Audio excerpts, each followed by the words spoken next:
ନମସ୍କାର। ଏହି ଭିଡିଓରେ ଆମେ ଭାରତର ଐତିହ୍ୟ ଅଧ୍ୟାୟର ପ୍ରଥମ ପାଠ ଭାରତୀୟ ସଂସ୍କୃତି ବିଭିନ୍ନତାରେ ଏକତା ପାଠର ପ୍ରଶ୍ନୋତ୍ତର ଆଲୋଚନା କରିବୁ। 1 ନମ୍ବର, ଭାରତୀୟ ସଂସ୍କୃତିର ଉଦାରତା କିପରି ପ୍ରତିଫଳିତ ହୁଏ? ଭାରତୀୟ ସଂସ୍କୃତି ରକ୍ଷଣଶୀଳ ନୁହେଁ, ଏହା ନିଜର ମୌଳିକ ଉପାଦାନଗୁଡ଼ିକ ସହିତ ବିଭିନ୍ନ ସମୟରେ ବିଭିନ୍ନ ମତବାଦ, ଧର୍ମବିଶ୍ୱାସ, ଭାଷା, ପ୍ରଥା, ପରମ୍ପରା ଆଦିକୁ ଉଦାରତା ସହ ଗ୍ରହଣ କରି ନିଜକୁ ସମୃଦ୍ଧ କରିଛି। ଖ୍ରୀଷ୍ଟପୂର୍ବ 6ଠ ଶତାବ୍ଦୀରେ ବୌଦ୍ଧ ଧର୍ମ ଓ ଜୈନ ଧର୍ମର ନୀତି ଭାରତୀୟ ସମାଜ ଓ ସଂସ୍କୃତିରେ ଗ୍ରହଣୀୟ ହୋଇଥିଲା। ଭାରତରେ ଇସଲାମ ଧର୍ମର ଦେଶରେ ପ୍ରବେଶରେ ପରେ ହିନ୍ଦୁ ଓ ଇସଲାମ ଧର୍ମ ମଧ୍ୟରେ ସମନ୍ୱୟ ସ୍ଥାପନ ଓ ଉଭୟ ଧର୍ମାବଲମ୍ବୀମାନଙ୍କ ମଧ୍ୟରେ ସୌହାର୍ଦ୍ଦ୍ୟପୂର୍ଣ୍ଣ ସହାବସ୍ଥାନ ଭାରତୀୟ ସଂସ୍କୃତିର ଉଦାରତା ପ୍ରତିଫଳନ କରେ।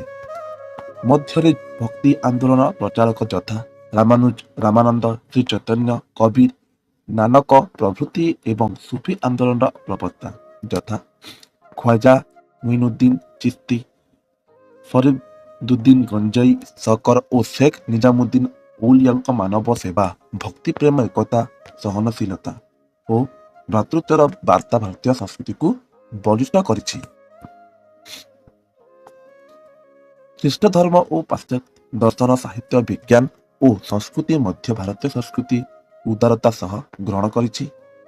ଏହିପରି ଭାବେ ବିଭିନ୍ନ ସମୟରେ ଭାରତକୁ ଆଗମନ କରିଥିବା ବିଭିନ୍ନ ଜାତି, ଧର୍ମ, ବର୍ଣ୍ଣ, ଭାଷା, ସଂସ୍କୃତିକୁ ଭାରତୀୟ ସଂସ୍କୃତି ଗ୍ରହଣ କରି ନିଜର ଉଦାରତା ପରିଚୟ ଦେଇଛି।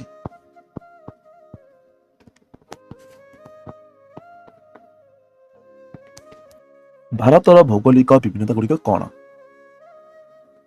ଭାରତର ବିଭିନ୍ନ ସ୍ଥାନର ପ୍ରାକୃତିକ ଲକ୍ଷଣରେ ବିଭିନ୍ନତା ଦେଖାଯାଏ।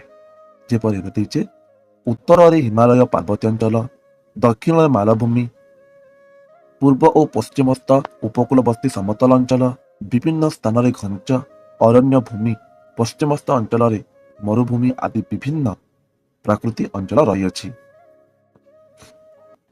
କେତେକ ସ୍ଥାନରେ ନଦୀ ଉପତ୍ୟକାର ଉର୍ବର କୃଷିଭୂମି ଥିବାବେଳେ କେତେକ ସ୍ଥାନରେ ଅନୁର୍ବର ଟାଙ୍ଗରା ଭୂମି ରହିଛି। ଭୌଗୋଳିକ ବିବିଧତା ଯୋଗୁଁ ଭାରତରେ ତଦନୁସାରେ ଜଳବାୟୁ, ଅରଣ୍ୟ ସମ୍ପଦ, ବନ୍ୟା ପ୍ରାଣୀ ସମ୍ପଦ ଦେଖାଯାଏ।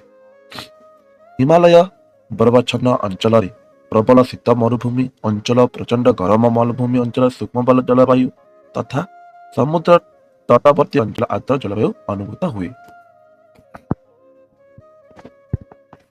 ଜଳବାୟୁ ଓ ମୃତ୍ତିକାର ପାର୍ଥକ୍ୟ ଯୋଗୁଁ ଭିନ୍ନ ଭିନ୍ନ ଅଞ୍ଚଳରେ ଭିନ୍ନ ଭିନ୍ନ ବନ୍ୟପ୍ରାଣୀ ଓ ଉଦ୍ଭିଦ ଦେଖାଯାଆନ୍ତି।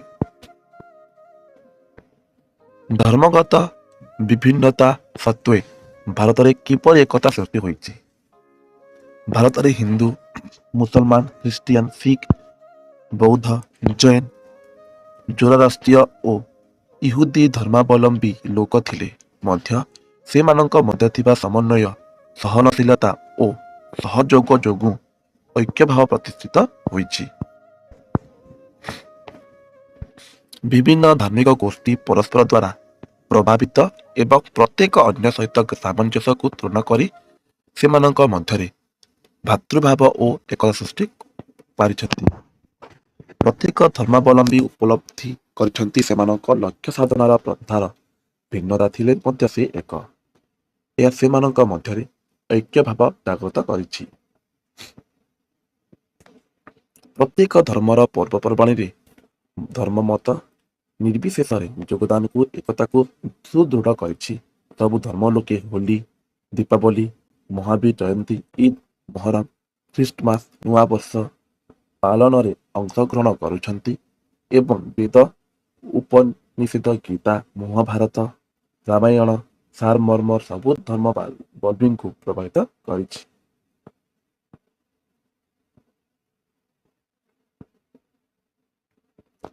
କେଉଁ କାରଣ ଗୁଡ଼ିକ ପାଇଁ ଭାରତରେ ଭାଷାଗତ ବିଭିନ୍ନତା ଏକତା ସମ୍ଭବ ହୋଇପାରିଛି? ଭାରତର ପ୍ରାୟ 1652ଟି ମାତୃଭାଷା ଓ 544ଟି କଥିତ ଭାଷା ରହିଅଛି।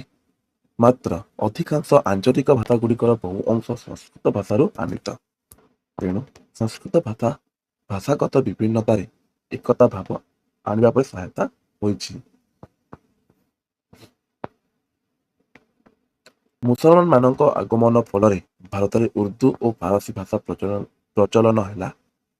ମାତ୍ର ଉଭୟ ଭାଷାର ହିନ୍ଦୀ ଭାଷା ସହିତ ସାମଞ୍ଜସ୍ୟ ଥିବାରୁ ସେମାନଙ୍କ ମଧ୍ୟରେ ପାର୍ଥକ୍ୟ ଅନୁଭୂତ ହୁଏ।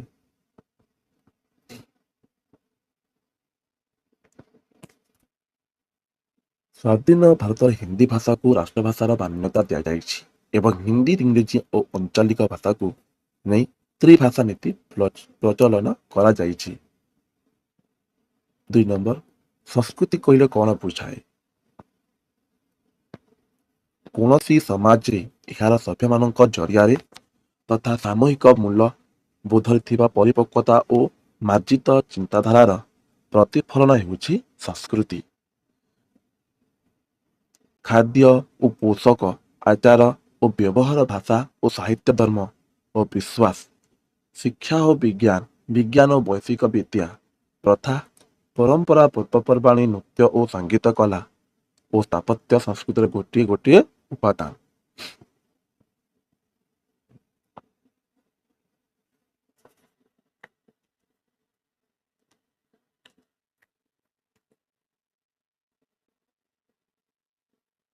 ତାହାକୁ ଭାରତୀୟ ସଂସ୍କୃତିର ମୂଳ ଉତ୍ସ ବୋଲି ବିବେଚନା କରାଯାଏ। ହିନ୍ଦୁ ସଭ୍ୟତା ଓ ବୈଦିକ ସଭ୍ୟତାର ସଂସ୍କୃତିକୁ ଭାରତୀୟ ସଂସ୍କୃତିର ମୂଳ ଉତ୍ସ ବୋଲି ବିବେଚନା କରାଯାଏ। କେଉଁ ଧର୍ମଗୁଡ଼ିକ ଖ୍ରୀଷ୍ଟପୂର୍ବ ଷଷ୍ଠ ଶତାବ୍ଦୀରେ ଆବିର୍ଭୂତ ହୋଇଥିଲା?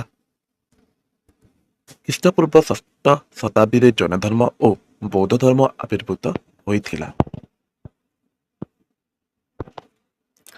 କେଉଁମାନେ ଉକ୍ତି ଆନ୍ଦୋଳନର ପ୍ରବକ୍ତା ଥିଲେ? ରାମାନୁଜ, ରାମାନନ୍ଦ, ବଲ୍ଲଭାଚାର୍ଯ୍ୟ, ଶ୍ରୀ ଚୈତନ୍ୟ, କବୀର, ନାନକ, ମୀରାବାଇ ପ୍ରଭୃତି ଭକ୍ତି ଆନ୍ଦୋଳନର ପ୍ରବକ୍ତା ଥିଲେ। 2 ଜଣ ସୁଫି ସନ୍ତଙ୍କ ନାମ ଲେଖ। ଖ୍ୱାଜା ମঈନୁଦ୍ଦିନ ଚିସ୍ତି ଓ ଫରିଦୁଦ୍ଦିନ ଗଞ୍ଜେଇ ଶକର 2 ଜଣ ସୁଫି ସନ୍ତ। ଉଦାର ଧର୍ମନୀତି ଗ୍ରହଣ କରିଥିବା ପ୍ରାଚୀନ ଯୁଗର 4 ଜଣ ଶାସକଙ୍କ ନାମ ଲେଖ। ଉଦାର ଧର୍ମନୀତି ଗ୍ରହଣ କରିଥିବା ପ୍ରାଚୀନ ଯୁଗର 4 ଜଣ ଶାସକ ନାମ ହେଲା ଅଶୋକ, କନିଷ୍କ, ହର୍ଷବର୍ଦ୍ଧନ ଓ ଆକବର। ସିନ୍ଧୁ ସଭ୍ୟତା ସମୟରେ ଭାରତ ବାହାରେ କେଉଁ ଅଞ୍ଚଳଗୁଡ଼ିକରେ ଭାରତୀୟ ସଂସ୍କୃତି ବ୍ୟାପିଥିଲା? ସିନ୍ଧୁ ସଭ୍ୟତା ସମୟରେ ଭାରତର ବାହାରେ ଇରାନ, ଇଜିପ୍ଟ, ମେସୋପଟାମିଆ ଓ ଗ୍ରୀକ ଦେଶରେ ଭାରତୀୟ ସଂସ୍କୃତି ବ୍ୟାପିଥିଲା। ଭାରତରେ କିଭଳି ବିଭିନ୍ନ ଜଳବାୟୁ ଅନୁଭୂତ ହୁଏ? ଭାରତରେ ମରୁଭୂମି ଅଞ୍ଚଳରେ ପ୍ରଖର ଗ୍ରୀଷ୍ମ, ହିମାଳୟରେ ଶୀତ, ଦାକ୍ଷିଣାତ୍ୟର ମାଳ ଅଞ୍ଚଳରେ ସୂକ୍ଷ୍ମ ଜଳବାୟୁ ଏବଂ ଉପକୂଳବର୍ତ୍ତୀ ଅଞ୍ଚଳ ଆର୍ଦ୍ର ଗ୍ରୀଷ୍ମମଣ୍ଡଳୀୟ ଜଳବାୟୁ ଦେଖାଯାଏ। ତେଣୁ ଭାରତରେ ସମସ୍ତ 3 ପ୍ରକାର ଯଥା ମେରୁ ଦେଶୀୟ ଜଳବାୟୁ, ନାତିଶୀତୋଷ୍ଣ ଓ ଗ୍ରୀଷ୍ମମଣ୍ଡଳୀୟ ଜଳବାୟୁ ଅନୁଭୂତ ହୁଏ। ପ୍ରାଚୀନ ଯୁଗରେ ଶାସକମାନେ ନିଜକୁ କେଉଁ ଉପାଧିରେ ଭୂଷିତ କରି ସାର୍ବଭୌମ କ୍ଷମତା ଘୋଷଣା କରିଥିଲେ? ପ୍ରାଚୀନ ଯୁଗରେ ଶାସକମାନେ ନିଜକୁ ମହାରାଜ, ରାଜାଧିରାଜ, ମହାରାଜାଧିରାଜ, ଚକ୍ରବର୍ତ୍ତୀ ଓ ସମ୍ରାଟ ଉପାଧିରେ ଭୂଷିତ କରି ସାର୍ବଭୌମ କ୍ଷମତା ଘୋଷଣା କରିଥିଲେ।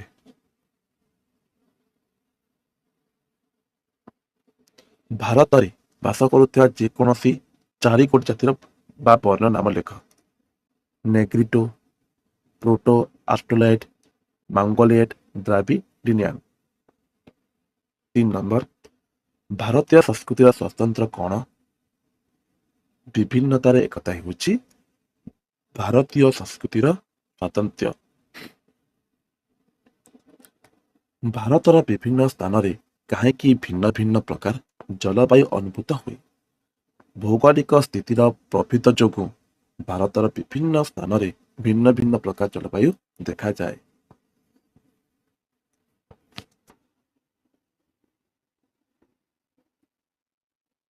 ପ୍ରାଚୀନ କାଳର ମୁନି ଋଷିମାନେ ହିମାଳୟ ପର୍ବତକୁ କଣ ଭାବେ ବର୍ଣ୍ଣନା କରିଛନ୍ତି? ପ୍ରାଚୀନ କାଳର ମୁନି ଋଷିମାନେ ହିମାଳୟ ପର୍ବତକୁ ଦେବସ୍ଥାନ ଭାବେ ବର୍ଣ୍ଣନା କରିଛନ୍ତି। ଖ୍ରୀଷ୍ଟପୂର୍ବ 6ଠ ଶତାବ୍ଦୀରେ ଭାରତରେ କେତୋଟି ମହାଜନପଦ ଥିଲା? 16ଟି।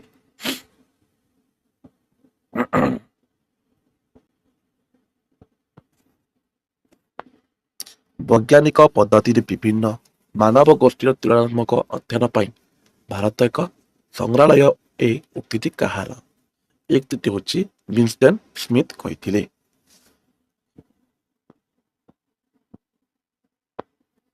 କେଉଁ ବଂଶର ରାଜତ୍ୱ ସମୟରେ ସଂସ୍କୃତ ଭାଷାର ଗୁରୁତ୍ୱ ବୃଦ୍ଧି ପାଇଲା?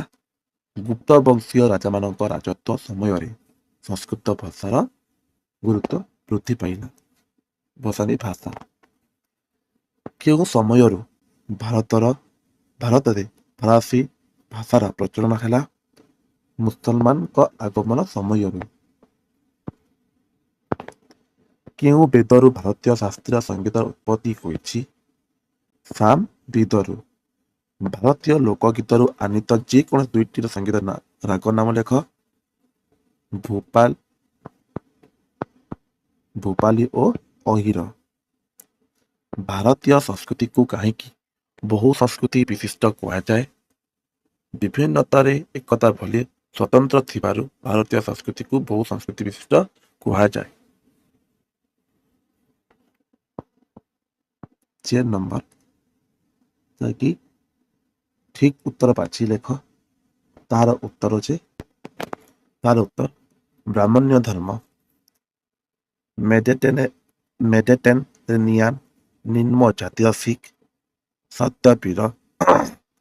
ସ୍ୱାମୀ ଦୟାନନ୍ଦ ସରସ୍ୱତୀ। ଆନି ବେସାନ୍ତ। ମିର୍ଜା ଗୁଲାମ ଅହମଦ।